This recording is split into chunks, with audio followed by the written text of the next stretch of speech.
हिंदुस्तान के अंदर एक बुजुर्ग की कहानी है जिसकी उम्र तकरीबन 90 से 95 साल उसकी उम्र थी और वो एक किराए के मकान में रह रहा था। 4 से 5 महीने उसको हो गए थे उस मकान में रहते हुए और उसके पास किराया नहीं था देने के लिए। अब जो मकान का मालिक था वो हर महीने उसके पास आता और वो कहता कि भाई मुझे किराया दे दो। वो हर महीने कह देता कि नेक्स्ट मंथ इंशाल्लाह मैं कर दूँगा। जब 5 महीने गुजर गए तो ज़ाहिर है हर इंसान का एक सब्र का पैमाना होता है।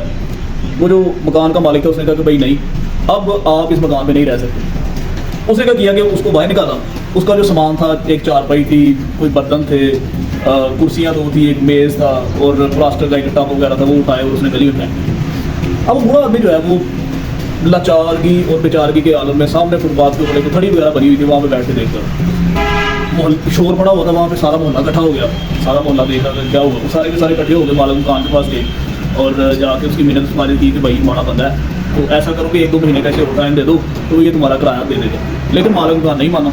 अच्छा, अभी ये सारा का सारा जो है वो शोर चल रहा था तो वहाँ से एक अखबारी रिपोर्टर गुजर रहा था। आपको पता है कि जो रिपोर्टर होते हैं उनको कोई ना कोई स्टोरी चाहिए होती है। उन्होंने क्या किया, रिपोर्टर साहब ने कि वो तस्वीरें खींची, उस बूढ़े आदमी की तस्वीर भी खींची, वहाँ जो सामान वगैरह बिखरा होता है घर की मोहल्ले की 4-5 तस्वीरें उसने बनाई और चला गया। अब वो तस्वीरें लेके तो अपना जो अखबार का जो एडिटर है, एडिटर इन चीफ है, उसके पास जाता है और उसको वो तस्वीरें दिखाता है और सारा मामला बताता है। एडिटर इन चीफ जो है पहले उसकी गैर मामूली तौर पर उसकी बातें जो है वो सुनता रहता है, लेकिन जब उसकी नज़र तस्वीर के ऊपर पड़ती है ना तो वो चौंक जाता है, हैरान हो जाता है। अब जो रिपोर्टर था उसे कहता है कि सर क्या हुआ है, आप तस्वीर को देख के बड़े चौंके हैं और हैरान हो गए। उसने कहा कि कुछ नहीं, कल का जो अखबार शाया होगा तुम उसमें देख लेना कि ये कौन है, मैं क्यों चौंका हूँ। खैर वो दिन गुजर गया। अगला दिन आता है तो अखबार के अंदर एक स्टोरी शाया होती है, एक कहानी शाया होती है एक इंसान के बारे में। साथ वो तस्वीरें लग जाती हैं, वो मकान की, उसके सामान की और उस बूढ़े आदमी की। जैसे पंजाबी में कहते हैं ना थरथली बच जाना, हिंदुस्तान के अंदर एक थरथली बच गई। ये क्या हुआ, सीएम, प्राइम मिनिस्टर की कॉल सीएम को जाती हैं, सीएम की तरफ से चीफ सेक्रेटरी, मुख्तलिफ मिनिस्टर्स, उनकी गाड़ियाँ, लोग दड़ादड़ जो है उस मोहल्ले में जा रहे हैं। अब आप भी हैरान हो रहे होंगे कि ऐसा कौन सा आदमी था कि जिसकी वजह से जो है वो सारी गवर्नमेंट जो है वो हिल गई और तसली मच गई। वो जो बूढ़ा आदमी था ना जिसको मकान से बाहर निकाल दिया था और जिसके पास 5 महीने का किराया नहीं था, उसका नाम था गुलजारी लाल नंदा। अब जो तारीख पढ़ने वाले दोस्त हैं और जो लिटरेचर पढ़ने वाले दोस्त हैं हिस्टोरिकल, उनको पता होगा कि गुलजारी लाल नंदा वो शख्स था जो हिंदुस्तान का 2 दफ़ा प्राइम मिनिस्टर रह चुका है। एक दफ़ा जवाहरलाल नेहरू जब 1964 में उसकी डेथ हुई थी तो तब बना था, और दूसरी दफ़ा मेरे ख्याल से 1966 में जो है वो जो गुलजारी लाल नंदा जो है ये वज़ीर आज़म रहा था।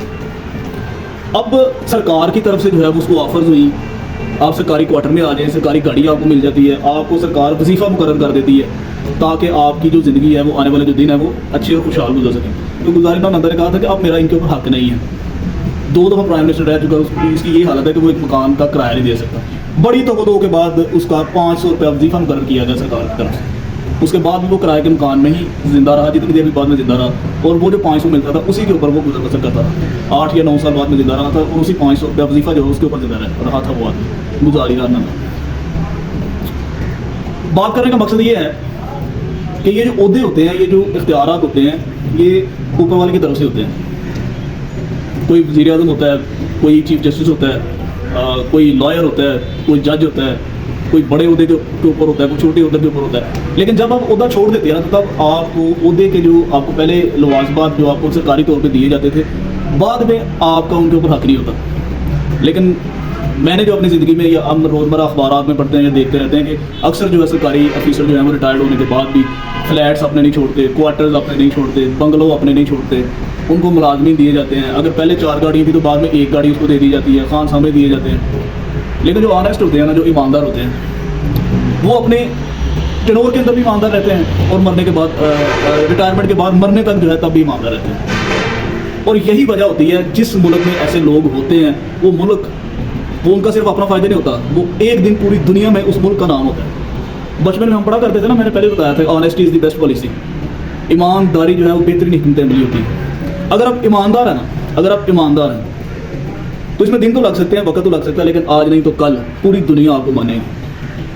आज नहीं मान रहे तो कोई बात नहीं, आप ईमानदार रहें, अपने जो उसूल हैं उसके ऊपर आप कायम रहें, तो एक दिन पूरी की पूरी दुनिया आपको मानेगी। ऐसी बहुत ज़्यादा जो है वो कहानियाँ तारीख में मौजूद हैं।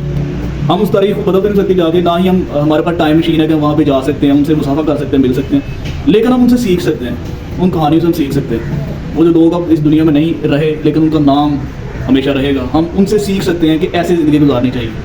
ऐसे हम अपने और अपने दोस्तों का, अपने मोहल्ले वालों का, अपने इलाके का, अपने सूबे का और अपने मुल्क का नाम रोशन कर सकते हैं। Thank you.